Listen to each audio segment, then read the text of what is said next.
ഒന്ന് കാണാൻ നിനക്ക് സമയമുണ്ടാവോ? ഒന്ന് കണ്ടോ, ഇല്ലെങ്കിൽ നീ പോയിക്കോ പറയുമ്പോൾ വീട്ടിലേക്ക് പോകുമ്പോൾ അറിയിക്കില്ല. വീട്ടുകാർക്ക് ഒരു സർപ്രൈസ് ആകട്ടെ എന്ന് കരുതിക്കൊണ്ട് വീട്ടിലേക്ക് അറിയിക്കാതെ പോകാണ്. അങ്ങനെ അറിയിക്കാതെ പോണതിനാണ് സർപ്രൈസ് എന്ന് പറയുന്നത്. എല്ലാം വിളിച്ചു കൂട്ടി എല്ലാവരും അറിഞ്ഞിട്ട് പോയി പിന്നെ എങ്ങനെയാ സർപ്രൈസ് ആവുന്നത്?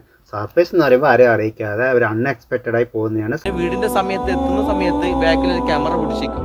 പൈസ കൊടുത്ത് ക്യാമറ ഉള്ള ഫോണൊക്കെ വാങ്ങുന്നത് ഇങ്ങനെ ക്യാമറ വീഡിയോ എടുക്കാനും ഫോട്ടോ എടുക്കാനും അത് ഇൻസ്റ്റാഗ്രാമിൽ പോസ്റ്റ് ചെയ്യാൻ തന്നെയാണ്. അതുപോലുള്ള ഫോണിലെ ക്യാമറ പിടിച്ചോണ്ടല്ലേ ഇപ്പോൾ പൊന്നും മോനും ഈ പ്രഭാഷണമൊക്കെ നടത്തിക്കൊണ്ടിരിക്കുന്നത്. എന്നിട്ട് റീച്ചിന് വേണ്ടി ഇൻസ്റ്റാഗ്രാമിൽ പോസ്റ്റ് ചെയ്തു. അപ്പം ഞങ്ങളൊക്കെ കാണുന്നു, ഞങ്ങൾ അതിന് റിയാക്ട് ചെയ്യുന്നത് അതുകൊണ്ടല്ലേ. കാരണം എന്തേ, ആ വീട്ടുകാരുടെ റിയാക്ഷൻ ഒന്ന് കിട്ടാൻ വേണ്ടി ഫോണിലൊന്ന് കിട്ടിയാല് നാളെ ഇൻസ്റ്റലിട്ട് ലൈക്ക് തട്ടാമെന്ന് കരുതിക്കൊണ്ട് ഫോണും ക്യാമറ ഇങ്ങനെ പിടിച്ചു നിൽക്കാം. എൻ്റെ പൊന്നുമോനെ 2-3 വർഷം അവർ ഗൾഫിൽ ഭാര്യയും കുട്ടിയും മക്കളെ ഒന്നും കാണാതെ സങ്കടപ്പെട്ട് കഷ്ടപ്പെട്ട് പണിയെടുത്തിട്ട് കുറച്ച് സന്തോഷത്തിന് വേണ്ടി നാട്ടിൽ വന്ന് അതവർ പകർത്തി അവരുടെ സന്തോഷം നാട്ടുകാരെ പങ്കുവെച്ച് കുറച്ച് പേര് അത് കണ്ട് സന്തോഷിക്കുകയാണെങ്കിൽ സന്തോഷിക്കട്ടെ. അതിന് നിങ്ങൾക്ക് എന്താണ്? ആ പിടിച്ചു നിൽക്കുന്ന സമയത്ത് ഈ പ്രവാസികൾ എന്താക്കി ചെയ്യുന്നത്, വീടിന്റെ പുറകു വശത്ത് പോയിട്ട് വാതിൽ മുട്ടുകയാണ്. ആ വാതിലിന്റെ കഥക് ഇങ്ങനെ തുറക്കുമ്പോൾ ചിലപ്പോൾ ഉമ്മയായിരിക്കാം കാണാം, ചിലപ്പോൾ ഭാര്യയായിരിക്കാം. ഫസ്റ്റ് ആരാലും ഇങ്ങനെ കാണുമ്പോൾ കെട്ടിപ്പിടിക്കും. എന്തെന്ന് പറഞ്ഞാല് 3-4 വർഷങ്ങൾ കാണാത്ത സമയത്ത് പെട്ടെന്ന് കാണുമ്പോൾ ആരായാലും കെട്ടിപ്പിടിക്കും. ഓക്കെ, കെട്ടിപ്പിടിക്കുന്നതിൽ ഒരു പ്രശ്നമില്ല. പിന്നെ എന്താണ് മോന്റെ പ്രശ്നം? കാരണം എന്ത്, പെട്ടെന്ന് ഇങ്ങനെ പോകുന്ന സമയത്ത് ആ ഉമ്മാന്റെ തലയിൽ ചിലപ്പോൾ തട്ടമുണ്ടാവില്ല, ചിലപ്പോൾ ഭാര്യയായിരിക്കാം. ഭാര്യ പെട്ടെന്ന് കാണുമ്പോൾ അവിടെ ഓടി വന്ന് കെട്ടിപ്പിടിക്കുന്ന സമയത്ത് തലയിൽ തട്ടയില്ല. ഓ, അപ്പം അതാണ് മോന്റെ പ്രശ്നം. തലയിൽ തട്ടൂല്ലാത്തതാണ് പ്രശ്നം അല്ലേ? ഓ, പുതിയൊരാളും കൂടി എല്ലാവരെയും തട്ടുപിടിപ്പിക്കാൻ വേണ്ടി ഇറങ്ങിയിട്ടുണ്ടെന്ന് പറഞ്ഞു കേട്ടു. മോനായിരുന്നല്ലേ അത്? ഓക്കെ, എന്നാ പറ, ബാക്കി പറയട്ടെ, ബാക്കിയാക്കാം. ആ തട്ടയില്ലാത്ത വീഡിയോ ഇൻസ്റ്റയിൽ ഇങ്ങനെ ലക്ഷങ്ങൾ കണ്ടുപോവാണ്.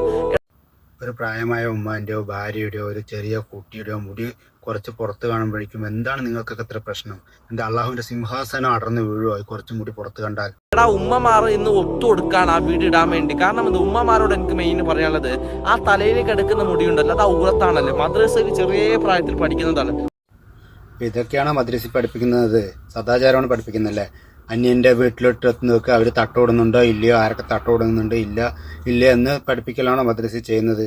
അതും പറഞ്ഞിട്ട് 24 മണിക്കൂറും ഒരു സ്ത്രീക്ക് തട്ടോട്ടുകൊണ്ടിരിക്കാൻ പറ്റുമോ? കിടക്കുമ്പോൾ അവർ മാറ്റി വയ്ക്കും. രാവിലെ എണീച്ച് ഡോറിൽ മുട്ട് വെക്കുമ്പോൾ പെട്ടെന്ന് തട്ടോടാനുള്ള ഓർമ്മയൊന്നും ഉണ്ടാവില്ല. എല്ലാവർക്കും അറിയാം തലയിലുള്ള മുടി ഔറത്താണ്. ഇന്ന് എന്തിനാണ് അങ്ങനെ കാണിച്ചു നടക്കുന്നത്? ഇത്ര ലക്ഷങ്ങൾക്ക് ഔറത്ത് ഇങ്ങനെ കാണിച്ചു നടക്കാണ്. നിങ്ങൾ മദ്രസയിൽ മാത്രം പഠിക്കുന്നവർക്ക് മുടി എന്ന് പറയുന്നത് വെറും പുരുഷനെ ആകർഷിക്കാനും സൗന്ദര്യത്തിനും ഔറത്തും മാത്രമാണ്. പക്ഷെ സ്കൂളിൽ പഠിക്കുന്നവർക്ക് അങ്ങനെയല്ല. മുടി എന്ന് പറയുന്നത് അതിൻ്റെതായ ഉപയോഗങ്ങളുണ്ട്. നിങ്ങളുടെ കൂട്ടത്തിൽ തന്നെ ഉണ്ട്. പഠിച്ച് ഡോക്ടറായാലും എഞ്ചിനീയർ ആയാലും വീണ്ടും ഞങ്ങൾ മദ്രസയിൽ പഠിച്ചാൽ മാത്രമാണ് ശരി, ഞങ്ങളുടെ 6-ാം നൂറ്റാണ്ടിലെ കിതാബ് മാത്രമാണ് ശരി എന്ന് പറഞ്ഞ് നടക്കണത്. മോനും അതുപോലെ ആകരുത്. പഠിക്കണം, സ്കൂളിലൊക്കെ പഠിച്ചിട്ട് അതിൻ്റെ ഉപയോഗം മനസ്സിലാക്കണം. മുടിയുടെ ഉപയോഗം എന്തെന്ന് ഞാനിപ്പോൾ പറഞ്ഞുതരാൻ മോൻ. ശക്തമായ സൂര്യപ്രകാശത്തിൽ നിന്ന് തലയോട്ടിയെ സംരക്ഷിക്കാൻ മുടി സഹായിക്കുന്നു. Thermal regulation. മനുഷ്യ ശരീരത്തിൽ നിന്ന് നഷ്ടപ്പെടുന്ന ചൂടിൻ്റെ വലിയൊരു ഭാഗം തലയിലൂടെയാണ്. തണുപ്പ് കാലത്ത് തലയിലെ മുടി ഒരു ഇൻസുലേറ്ററായി പ്രവർത്തിച്ച് ശരീരത്തിലെ ചൂട് നഷ്ടപ്പെടാതെ നിലനിർത്താൻ സഹായിക്കുന്നു. അതേസമയം വേനൽക്കാലത്ത് വിയർപ്പ് ബാഷ്പീകരിക്കുന്നതിലൂടെ തലയോട്ടി തണുപ്പിക്കാനും ഇത് സഹായിക്കുന്നു. Physical protection. ചെറിയ ആഘാതങ്ങൾ, ഉരസലുകൾ, പ്രാണികളുടെ കടി തുടങ്ങിയവയിൽ നിന്ന് തലയോട്ടിയെ സംരക്ഷിക്കാൻ മുടി ഒരു കുഷ്യൻ പോലെ പ്രവർത്തിക്കുന്നു. Sensory function. മുടിയിലൂടെ നമുക്ക് നേരിയ സ്പർശനങ്ങൾ പോലും അറിയാൻ സാധിക്കും. കാറ്റും മറ്റും മുടിയിൽ തട്ടുമ്പോൾ അത് തലയോട്ടിയിൽ ഉണർവ് നൽകുകയും അപകടങ്ങളെക്കുറിച്ച് പെട്ടെന്ന് പ്രതികരിക്കാൻ സഹായിക്കുകയും ചെയ്യുന്നു. ഓക്കെ, കേട്ടില്ലേ? ഇതൊക്കെയാണ് മുടിയുടെ ഉപയോഗം. ഇത് മദ്രസ ബുക്കുകൾ തപ്പിയാൽ കിട്ടില്ല. ജസ്റ്റ് ഒന്ന് ഗൂഗിളിൽ സെർച്ച് ചെയ്ത് നോക്കിയാൽ കിട്ടും. അതിന് ഇനി സ്കൂളിൽ പോകണം തന്നെ ഇല്ല. ഓക്കെ, ഇതൊക്കെ നോക്കി പഠിക്കുക. എന്തൊക്കെ അവസ്ഥയാണ്! ഇസ്ലാമിനെ കൊല്ലാണോ? അപ്പം അത്രയുള്ള ഇസ്ലാം. ഒരു സ്ത്രീയുടെ മുടി പുറത്ത് കാണുമ്പോഴേക്കും അള്ളാഹുവിൻ്റെ സിംഹാസനം ഒടിഞ്ഞു വീണ് ഇസ്ലാമും അള്ളാഹും എല്ലാം ചത്തുപോകും എന്നാണ് നിങ്ങൾ പറയണത്. അപ്പം അള്ളാഹുവിൻ്റെ പണി അതാണോ? മുകളിൽ ഇരുന്നിട്ട് താഴെ നോക്കിയിട്ട് അവിടെ സൈനബാൻ്റെ ഒരു മുടി പുറത്ത് കണ്ടു, അവിടെ പാത്തുമാൻ്റെ 2 മുടി കാണുന്നുണ്ട്, അവിടെ ബീവാത്തുവിൻ്റെ 3 കാണുന്നുണ്ട്, അവിടെ ആമിനേൻ്റെ 10 മുടി കാണുന്നുണ്ട്, അവിടെ ഉമ്മുക്കുൾസിൻ്റെ 15 മുടി കാണുന്നുണ്ട്, എഴുതി വെച്ചോ, അവിടെ എത്ര മുടി കാണുന്നുണ്ട്? അയ്യോ, എൻ്റെ സിംഹാസനം ഓരോന്നേ മുടിഞ്ഞു പോകാണല്ലോ.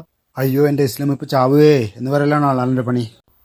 അങ്ങനെയെങ്കിൽ അള്ളാഹുവിന് എന്തൊക്കെ വൃത്തികേടുകൾ കാണാൻ പറ്റുമല്ലേ? മദ്രസയിലെ കുട്ടികളെ പീഡിപ്പിക്കുന്ന അധ്യാപകരടക്കമില്ലേ? അപ്പോൾ അവരെങ്ങനെയൊന്നും ചെയ്യുമ്പോഴൊന്നും അള്ളാഹുവിൻ്റെ സിംഹാസനം ഇളകില്ലേ? നിങ്ങളുടെ ഇസ്ലാം മരിക്കില്ലേ അവരിങ്ങനെ ചെയ്യുമ്പോൾ? അവരെയൊക്കെ ഒന്ന് ഉപദേശിച്ചൂടെ മോന്? മദ്രസയിൽ പഠിക്കാമെന്ന ആൺകുട്ടികളെയും പെൺകുട്ടികളെയും ഉപദ്രവിക്കുന്നതാണോ ഏറ്റവും വലിയ തെറ്റ്, അതോ കുറച്ചും കൂടി പുറത്ത് കാണിക്കുന്നതാണോ ഏറ്റവും വലിയ തെറ്റ്? അതും കൂടി വേണമെന്ന് ആലോചിച്ചിട്ട് പറയണേ. അപ്പോൾ തൽക്കാലം ഇവിടെ നിർത്തുകയാണ്. ഇനിയും ഇതുപോലുള്ള ഉപദേശങ്ങൾക്ക് റിയാക്ഷനായിട്ട് വരുന്നതായിരിക്കും. അൽഹംദുലില്ലാഹി അലാ കുല്ലി ഹാൽ. Thank you. Thanks for watching and subscribe for more videos.